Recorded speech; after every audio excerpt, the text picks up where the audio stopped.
Welcome to today's episode of Life Stories. Sometimes life takes unexpected turns, and what we think is a fairy tale can quickly become a nightmare. Today, I'm sharing a story of betrayal, family drama, and the moment I had to face the truth. It's a tale of love, manipulation, and finding the strength to walk away when everything falls apart. Stick with me, because this is one you won't want to miss. Make sure to hit that subscribe button so you never miss a new story. Let's begin today's journey into one of life's most difficult lessons. It all started about a week before my wedding day. Everything was set. Every detail had been taken care of. We had the venue booked, the cake ordered, the guest list finalized. The dress was perfect. My bridesmaids had their outfits, and we were all counting down the days. My fiancé, Jake, and I had been together for 3 years. It wasn't always perfect, but I believed we were good together. We didn't fight much, and we had the same goals in life. The little things we disagreed on didn't seem to matter. He was the one for me. But the last week before our wedding, something felt off. Jake had always been close with his parents, especially his mother, Linda. She wasn't the warm, welcoming type. No, Linda had this air about her, like she was always sizing people up, assessing whether or not they were good enough to be in her presence. His father, Richard, was quieter, but not in a comforting way. He was distant, and when he spoke, it was usually to boast about his wealth or complain about how much kids these days didn't know about hard work. To put it bluntly, I was never really accepted by them. I didn't fit their ideal of what Jake should be with. I didn't come from an affluent family, and I didn't care about golf clubs or prestigious universities. Still, Jake had always reassured me that it didn't matter. He told me his parents would come around eventually, but they never did. One Thursday afternoon, just days before our wedding, Jake told me his parents had planned a family trip to Miami. It was supposed to be a final getaway before the wedding. I remember feeling a strange knot in my stomach when he mentioned it. Why Miami? I wondered. Why now? But I didn't want to seem controlling or make a scene. I simply nodded and told him I hoped he had a great time. He was eager to leave, almost too eager. He didn't even linger for a proper goodbye, just a quick hug and a promise to call when he arrived. That night, something didn't sit right with me. By Saturday, I knew something was wrong. My best friend, Sarah, lived in Miami. It wasn't a coincidence. She worked at a bar downtown, the kind of place where people flaunt their wealth. She called me during her shift, her voice slightly hushed but filled with concern. "Isn't Jake supposed to be getting married next weekend?" she asked, the uncertainty clear in her tone. I replied, "Yes. Why?" "Well, I think I just saw him with his parents and some girl." My heart dropped. She went on to explain that they were sitting at a VIP table all night. Jake, his parents, and this blonde woman, who didn't look like just a random stranger. She described her as young, tanned, wearing a short dress, and Jake wasn't exactly pushing her away. In fact, Sarah said that Linda and Richard were all over the girl, laughing, asking her questions, while Jake seemed to be enjoying the attention. I couldn't process what I was hearing. I tried to brush it off, but my instincts told me something was terribly wrong. The more I thought about it, the clearer it became this wasn't just a family trip. This was orchestrated. Linda and Richard weren't just taking Jake away for one last family vacation before the wedding. They were trying to set him up with someone else, and they were doing it just days before I was supposed to marry him. My emotions were a whirlwind: hurt, confusion, anger. I sat on my couch in silence for what felt like hours. But as the night wore on, I made a decision. I wasn't going to sit by and let them get away with it. I had to know the truth. By Sunday morning, I started making calls. I found a private investigator in Miami who specialized in relationship matters. I paid extra for him to follow Jake and his family, track their movements, and take as many photos as possible. By Monday afternoon, I had the first batch of pictures. Tuesday, I received video footage, and by Wednesday, I had a full report. Every single day of their trip, there they were: Jake, his parents, and this girl eating in restaurants, lounging by the pool, shopping, laughing. It was like they were on some kind of mission to make Jake forget about me. It was painful to see the evidence, but I needed it. I needed to know just how far they were willing to go. I couldn't believe what I was seeing, and the betrayal cut deeper than I thought possible. But I wasn't done yet. This wasn't just about a trip to Miami. It was about control, manipulation, and the way they treated me like I didn't matter. As the days passed, I steeled myself. I couldn't ignore the truth anymore. The wedding plans were crumbling around me, but I wasn't going to let them get away with it. Not after everything we'd been through. Not after everything I had invested in this relationship. And certainly not with someone like Emily waiting in the wings, all while they tried to force me out of the picture. What had started as a simple trip to Miami was now becoming the catalyst for everything falling apart. The signs were all there, and I was about to confront them head on. But little did I know, this was just the beginning. Jake returned from Miami late on Sunday night, and by Monday morning, I knew I had to face him. I kept my emotions in check, though my heart was racing as I prepared for the inevitable confrontation. I acted as normal as I could make coffee, smiled when he walked through the door. He didn't look the same as when he left. He was distant, fidgety, barely making eye contact with me. I knew he had seen the evidence, and I knew this wasn't going to be an easy conversation. We sat down on the couch, a heavy silence between us. The tension was palpable. Finally, he spoke. "I think we should take a break," he said, his voice soft but firm.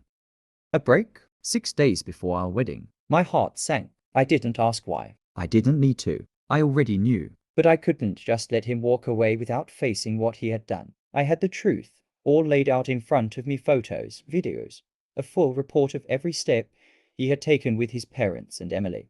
Without saying a word, I smiled. I reached for the folder I had prepared, the one containing all the evidence of Jake's betrayal. I slid it across the coffee table, watching as Jake's eyes immediately landed on it. He looked confused at first, his brow furrowing as if he couldn't understand what was in front of him. But then, as he opened the folder and began flipping through the photos, his face went pale. His hands shook as he scrolled through the images: Jake sitting with Emily by the pool, his parents laughing with her, even a shot of him holding the door open for her. Every image felt like a slap to the face. For a moment, there was complete silence. I watched him as he absorbed what was in front of him, but the silence didn't last long. Just as Jake was about to speak, the front door opened, and his parents, Linda and Richard, walked in like they owned the place. Richard was on his phone, barely acknowledging the situation, while Linda carried a planner, her smile wide but hollow. "We're not too early, are we?" Linda asked in her usual condescending tone, like everything was normal. "We have a lot to go over, dear," she added, her eyes locking on Jake as she noticed the folder on the table. Jake's face was red now, the rage evident in his expression as he stood up, his hands clenched into fists. He didn't even acknowledge his parents right away. Instead, he looked at me, and then back at the folder. "What is this?" he finally demanded. He wasn't asking me. He was looking at Linda and Richard, expecting an explanation from them. Richard didn't even look up from his phone. Linda, however, laughed nervously, trying to brush it off. "Oh, come on. Don't be dramatic, Jake," she said, trying to calm him down. "It's just some photos. It's not that serious." Jake looked back at the folder, flipping through it once more, his eyes desperately searching for something that might explain away what he was seeing. But there was nothing. It was all there, the truth, undeniable and cold. And in that moment, it was like everything shifted. "How did you get these?" Jake asked, his voice low, his anger building with each word. I didn't respond immediately. I just watched as the full weight of what was happening settled on him. Linda and Richard said nothing. They just stared, hoping he would back down, hoping he wouldn't confront them. I wasn't backing down. I had spent days putting everything together, piecing together the truth that they had so carefully tried to hide. I wasn't going to let them control the narrative anymore. "I don't think it matters how I got them," I said, my voice steady despite the fury I felt inside. "What matters is that you and your parents tried to replace me right before our wedding. You thought you could swap me out for someone else, didn't you?"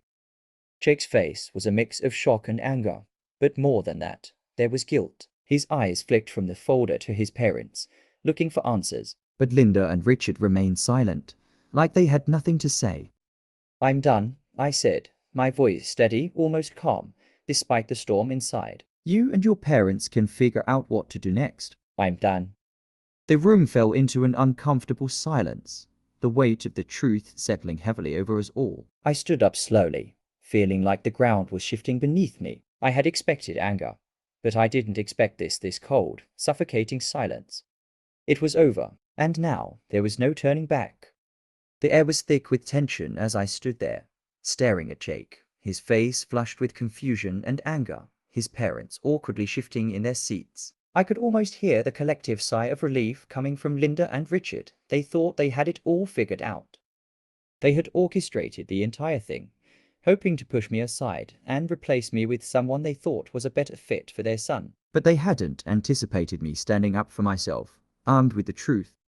Jake, still clutching the folder with the damning photos, turned his gaze back to his parents. "What the hell is this?" he asked, his voice low but filled with rage. He wasn't asking me anymore. His eyes were locked on Linda and Richard, as though he needed them to provide the explanation. I could see the anger simmering in him, but there was a hint of disbelief too. How could they do this to him? How could they do this to me? Linda, ever the manipulator, tried to brush it off. "Oh, don't overreact, Jake," she said with that same smug, practiced calmness. "It's really not that serious. We just wanted you to meet new people, to see if maybe there was someone else out there for you." She tried to laugh, but the hollow sound only deepened the chasm between us. Jake's face turned red, his hands shaking as he flipped through the photos again, desperately seeking some explanation. "You brought her on this trip? You paid her to be here?" he asked, his voice trembling with a mix of fury and betrayal. "I told you we just wanted to broaden your horizons," Linda said with a nonchalant shrug, as if that was supposed to make everything okay. Richard, still glued to his phone, finally spoke up, barely looking up. "We were thinking long term," he said. "We didn't want you tied down if there was something better out there." "It's not that big of a deal, Jake." I could feel the rage rising inside me. "Better options," I repeated, louder than I intended, my voice shaking with disbelief. "You thought a week before our wedding was the right time to tell your son he might have a better option than me." I couldn't believe the words coming out of their mouths.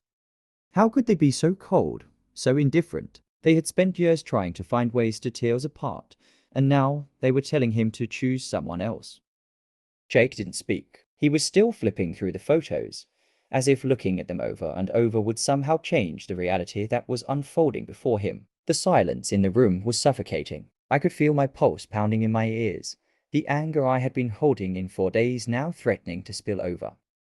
And then, the most shocking thing happened. Linda, sensing that things were spiraling, tried to regain control. She sat down on the couch like she was still running the show, like everything was normal. "Let's not make a scene," she said, her voice smooth and condescending.